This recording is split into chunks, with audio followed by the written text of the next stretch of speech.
heading via Zoom to Perth to catch up with our correspondent from WA. Her name is Karalee Katsambanis, and she joins us once again. It's been a big week, Karalee. It sure has, George Danikian, and hello to all the viewers as well. Look, I wish I had really exciting news for you. You know, West Australians, we've seen that the border has lifted between Victoria and New South Wales. Lovely scenes of families getting together. We now know that the border is lifting between Queensland and New South Wales as well in December. But sadly, here in Western Australia, our border remains shut. And in a very ironic situation, we saw the stuff up last week in South Australia. You know, I mean, like it or not, I think it was a bit draconian with what the South Australian Premier did, closing down the whole state.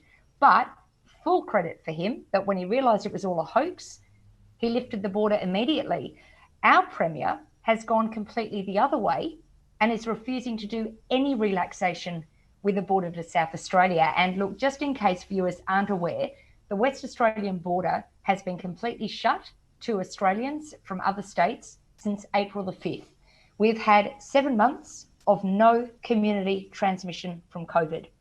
An announcement was made that we would have a slightly controlled border from Victoria, New South Wales and South Australia. 36 hours after doing that, he closed it to South Australia when all this happened. And there are ads currently playing on all our main radio stations saying he is not afraid to resurrect the hard border to everyone again. He says he will do everything to keep West Australians safe. Now, those of us that can see past all this realise that it really is political games that are being played. It's the same playbook that Anastasia Palaszczuk, Labor Premier from Queensland, used, Daniel Andrews, Labor Premier from Victoria, Mark McGowan, Labor Premier.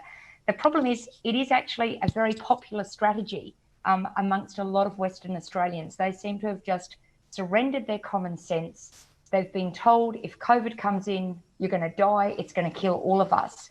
And they're not realising that it really is based on control. Now, what's also happened this week, to be fair to the other side of politics, the WA Liberal Party, the leader, Lisa Harvey, resigned on the weekend of her own accord. Polling wasn't good. She was a bit of a victim of pandemic politics. As we know, very difficult for opposition leaders to get any traction. No oxygen. No oxygen.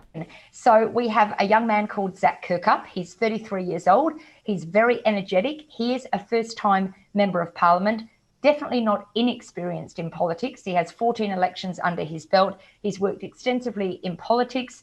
He has had a job outside of the political sphere. But the last couple of days, there's been a real bounce back. People are very, very upbeat. He has a clear direction. And segueing back to what I'm saying about the borders, he has now said that the WA Liberal Party, because we have an election in March, he will continue the strategies that the Labor government has done. That there's no criticising that, yes, the initial strategy was good. However, we don't have a roadmap out. And what the new Liberal leader has said is he will actually release the West Australian Chief Health Officer's advice every day so that West Australians can see for themselves what the advice is. You see, at the moment, we don't know. We don't know what the advice is. So we are having to be told by the Premier what it is. Yeah, so, the pledge is there to keep Western Australians safe. The problem is that, as I've sort of said previously on other occasions, the message is going out to the eastern states and the rest of Australia that Western Australia doesn't need you and doesn't need your tourism dollars. Well, we've lost $2.4 billion in local tourism. There is no sign as to when this will end. We have got a huge mental health issue here amongst families in two ways. We've got families that are stuck in the eastern states that can't come across, that have had their good to go passes continually knocked back. When they're knocked back by WA police, there's no independent body that they can actually appeal to.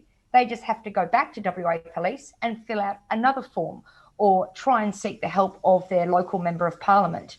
The other thing is we have a massive FIFO, which is fly in, fly out worker population, not just within Western Australia.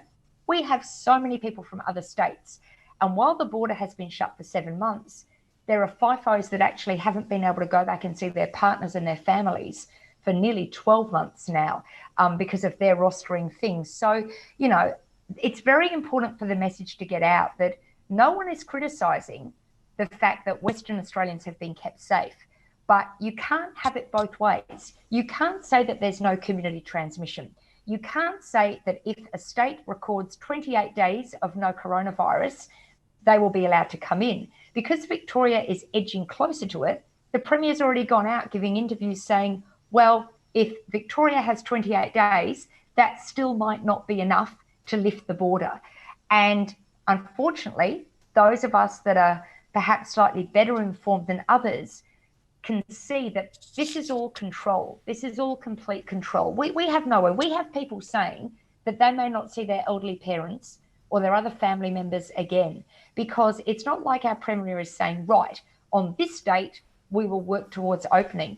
We saw that that controlled border was loosened for 36 hours and people were flying from South Australia, arriving at Perth, and because of one coronavirus case in South Australia, they were turned back. They were turned back or they were put straight into hotel quarantine. Karalee, let me just tell you that in Melbourne alone, in one day, the number of flights out of Melbourne Airport have gone from 1,000 to 8,000.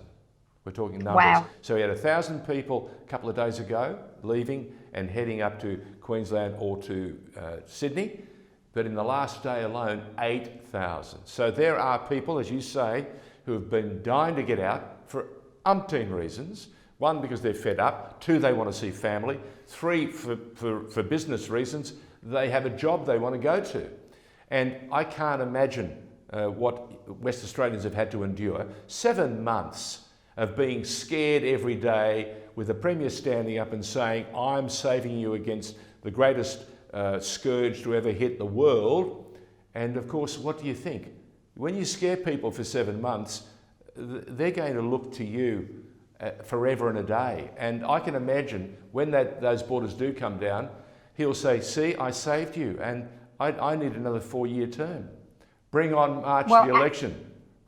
Well, that's right. And look, it is sad because a lot of older people that have lived through the world wars and lived through, you know, trials and tribulations that younger ones of us that would not even be able to contemplate. Yeah. It's just like they've surrendered. They've seen the McGowan government as the knight in shining armour. They're not actually thinking that, number one, let's hope that there is a vaccine. I mean, everyone is pushing this.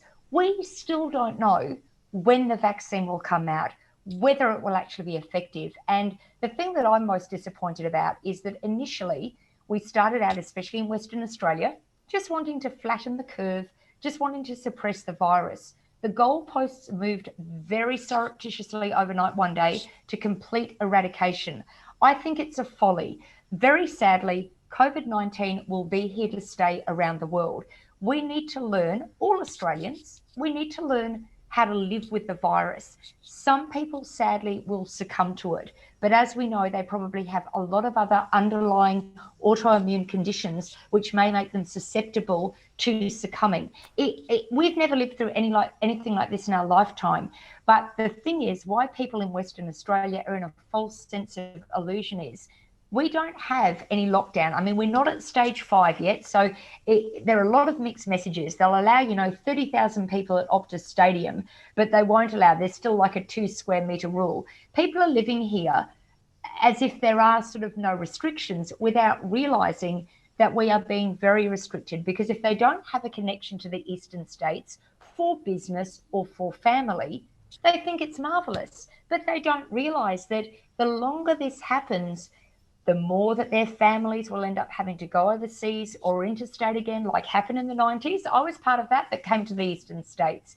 It's very difficult, but you try and tell them, and even when the border was going to be relaxed, they literally thought people would get off the planes or drive across the Nullarbor with, dripping with COVID over the border. They're not thinking clearly because we have quite a controlled media here, and they're being told that what the government are doing for them is the absolute best thing. And as I've always said, whether it was a Liberal Labor leader or a Labor leader, initially shutting the border and doing what has been done, any leader would have done exactly the same. But we now need a roadmap out.